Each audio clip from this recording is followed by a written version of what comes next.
in the very initial days, considering the tech background, as well as for any deep tech startup, uh, for that matter, uh, initial monetization of product is very tough. You need patience, you need time to give maturity to your product before you can monetize it.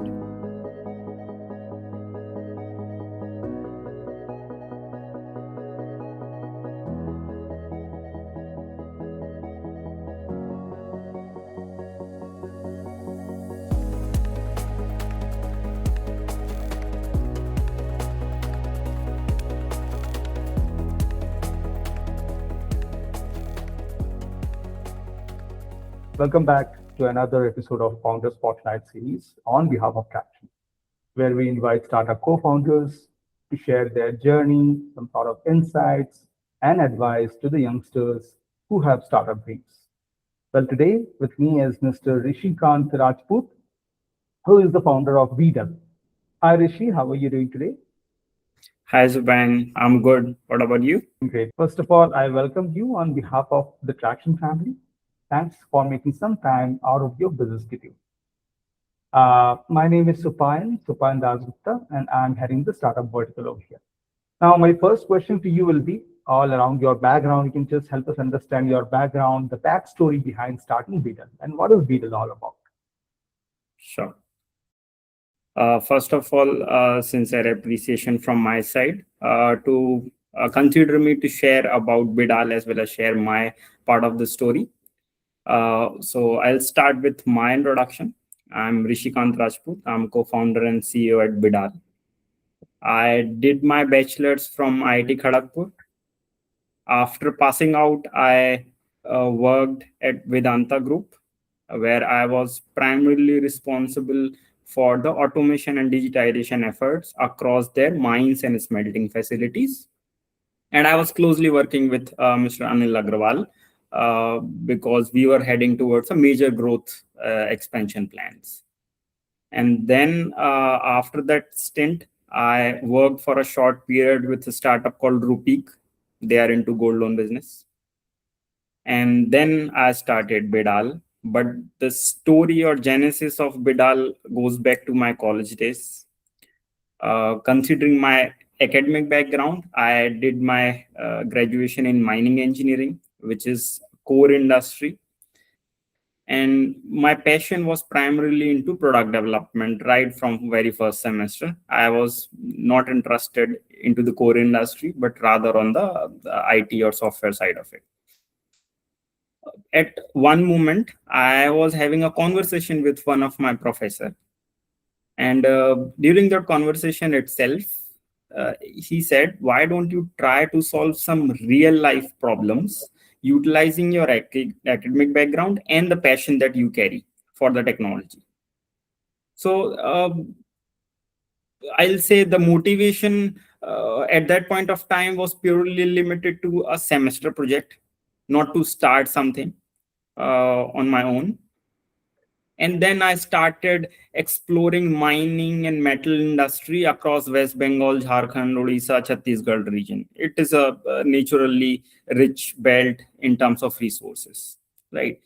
During those visits in the vast open cast mines or smelting facilities, which runs day in, day out and produce very essential components like steel and variety of metals, I found these industries are still lagging behind in terms of technology adoption.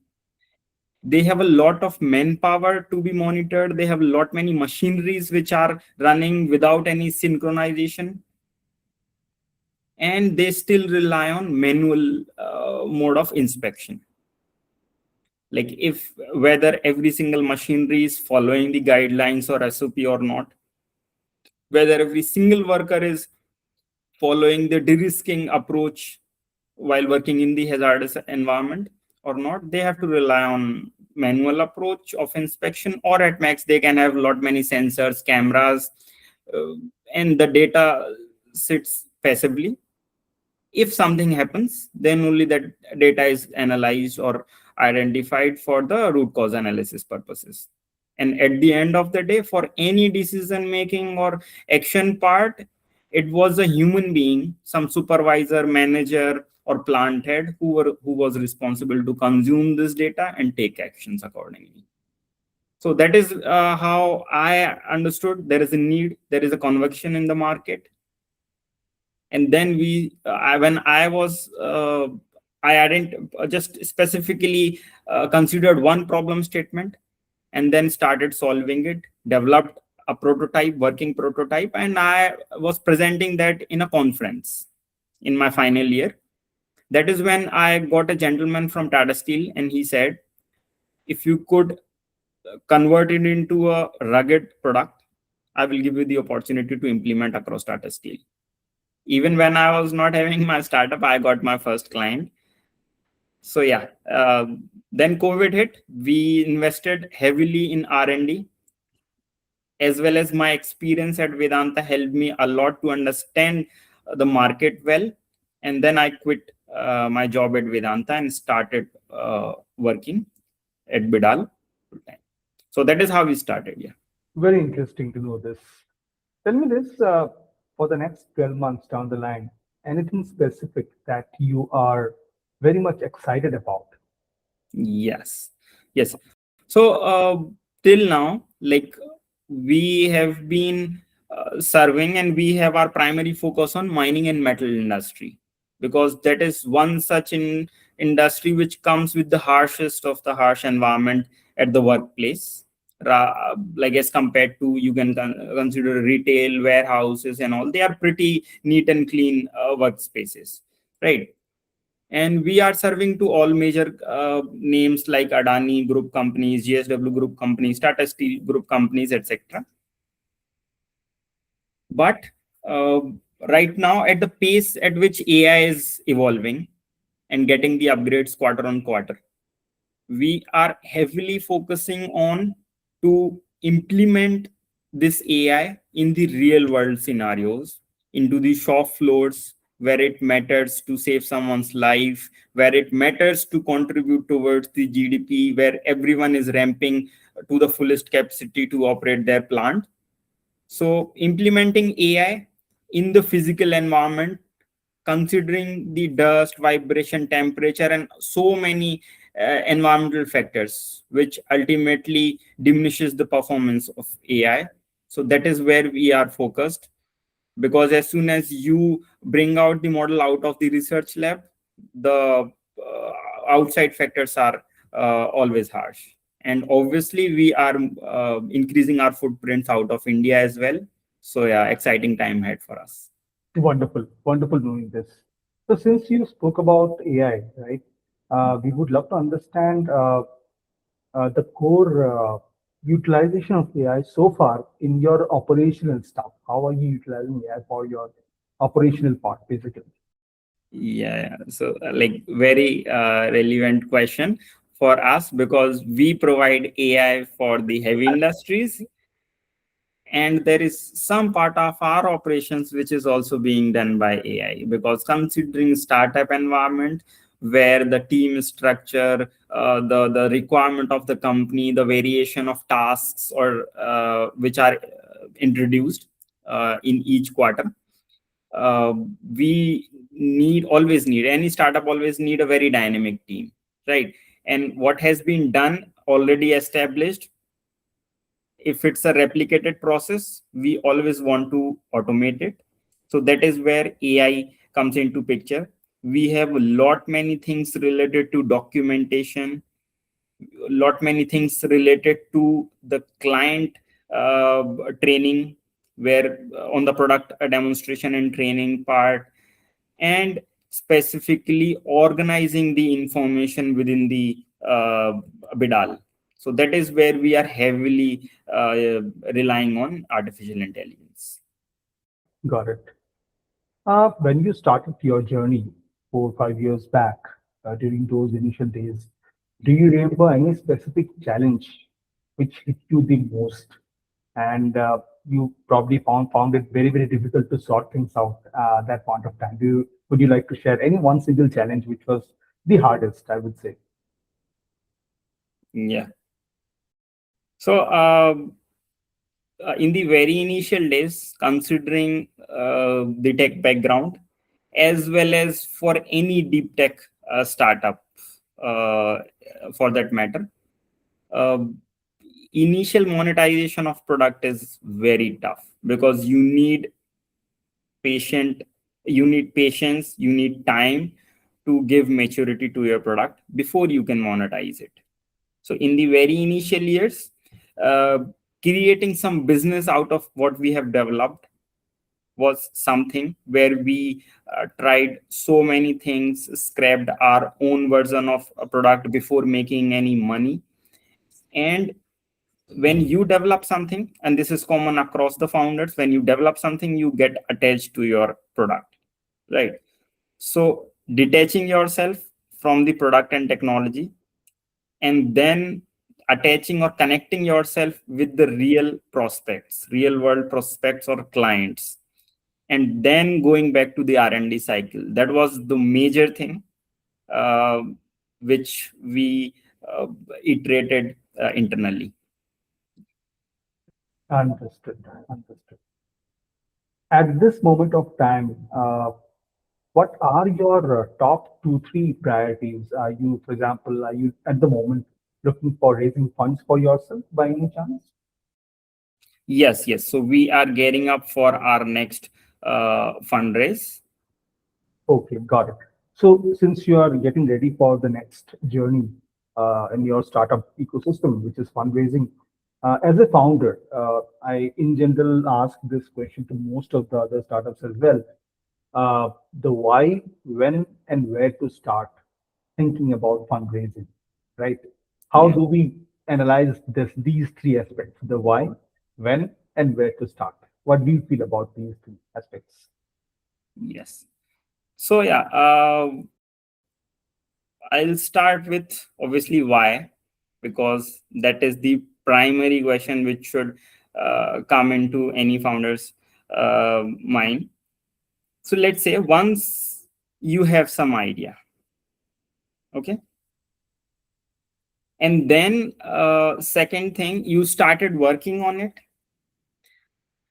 So why will be a certain question, obviously to develop something, etc.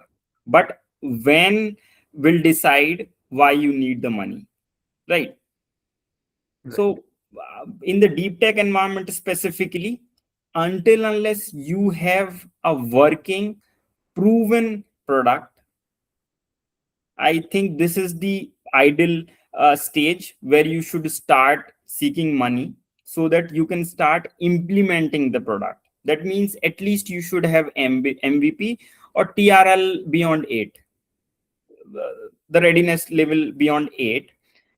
And uh, where slightly varies, like in deep tech, there are government grants, funds as well.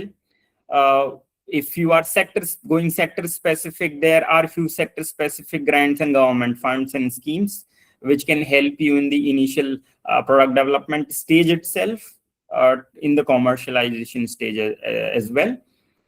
And if you are looking to raise from the private or VC market, that is one thing. But before entering to VC space, I feel a lot of research needs to be done, where platforms like Tracxn for the intelligence part, they come into picture.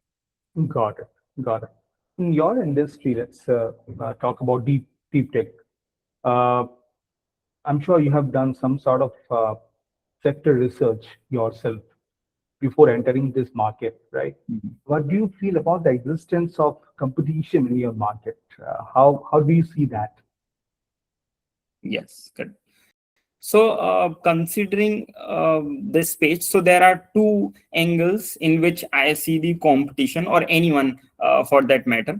One is the base technology that we are developing, that is physical AI for us. And second is the market that we are catering to.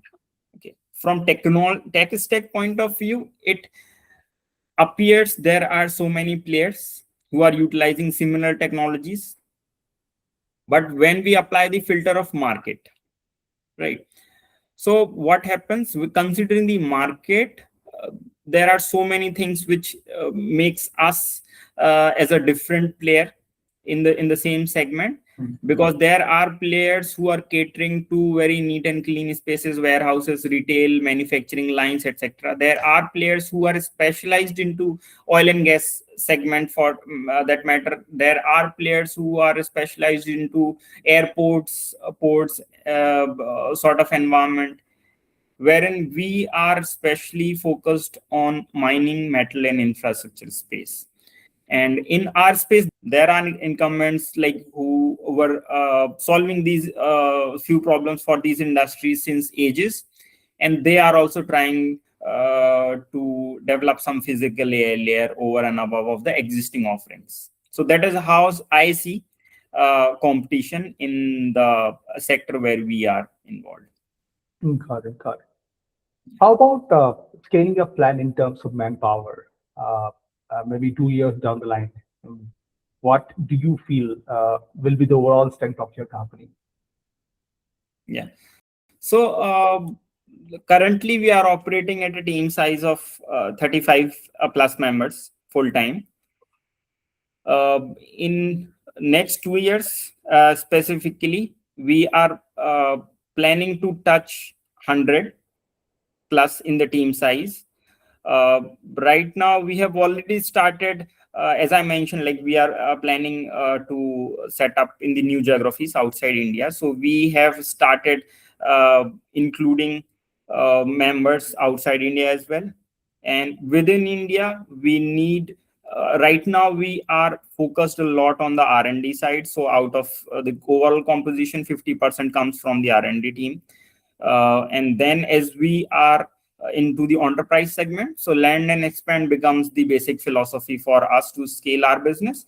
And we are into the phase of expansion. We have enough logos with us right now. We are expanding across within those logos, having the multi-site implementations. So business and operations becomes one of the core factor as we go and expand our team. Got it. So almost 3 times, I would say, in 2 years down Yeah, the line. That's correct, what we are learning. correct. Very interesting. So here comes my last question for today, and that is, since we have been recently onboarded to the platform of Tracxn, how are you going to leverage this platform to your benefit in terms of any of the use cases which you might be having at the moment? Mhm. Yeah. So since you mentioned in the beginning, Tracxn, the basic idea with which Tracxn started was primarily to cater the investors in VC market, right? For sure, that is one of the use case. But for me, I focus on business and strategy part at Bidaal. For me, Tracxn was a very good platform for the competitor analysis. Okay. And we use it a lot for that matter, like checking out every single piece of information of our competitors. And for sure, as I mentioned, we are gearing up for our next fundraise. It becomes very, very helpful to get the intel around the Series A that we are structuring, what is needed, and then different technicalities like ask to valuation multiple, revenue to valuation multiple, and then chalking out our own set of storyline and the vision for this fundraising. Got it. Got it. Glad to hear that. Yeah. So, thanks a lot, Rishi. It was wonderful doing this conversation with you today. For sure, we would love to come back to you in 2027 as well, or maybe in 2028 when you scale up multifolds, right? And we would love to recover your success story down the line, right? For now, I would love to wish you and your team all the very best for the startup. May you people scale great heights, okay? And using your tactics and strategy, we will be looking forward and closely monitoring this, right? And thank you so much for making some time out of your busy schedule, right? It was wonderful doing this conversation with you. Thanks a lot. Yeah, thank you very much, Supine. And by the way, the term Bidaal was derived from Bengali. Yeah, I can see that. Right. Great, great. Take care, Rishi. Goodbye. Yeah. Thank you very much for your time. Bye.